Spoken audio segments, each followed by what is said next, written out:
রোজা রাখলে শরীরের ওজন কমে না, পাপের ওজন কমে। আলহামদুলিল্লাহ। বছরের সেরা দিনগুলো হচ্ছে রমজান মাসের দিন, যেখানে আল্লাহর পক্ষ থেকে বিশেষ রহমত নাজিল হতে থাকে। যে ব্যক্তি প্রথম রোজা সম্পূর্ণ শরীয়ত মোতাবেক রাখবে, তাকে নবজাতকের মতো নিষ্পাপ করে দেওয়া হবে। সুবহানাল্লাহ। সারাদিন ক্লান্তি শেষে ইফতারের ওই এক গ্লাস পানি যেন জান্নাতের শীতলতা।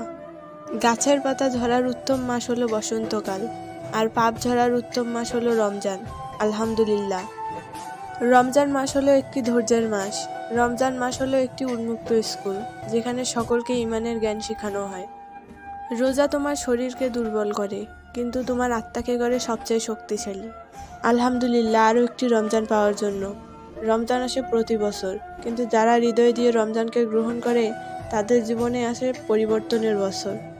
রোজার মাস শুরু হলে জান্নাতের দরজা খুলে দেওয়া হয়, জাহান্নামের দরজা বন্ধ হয়ে যায়।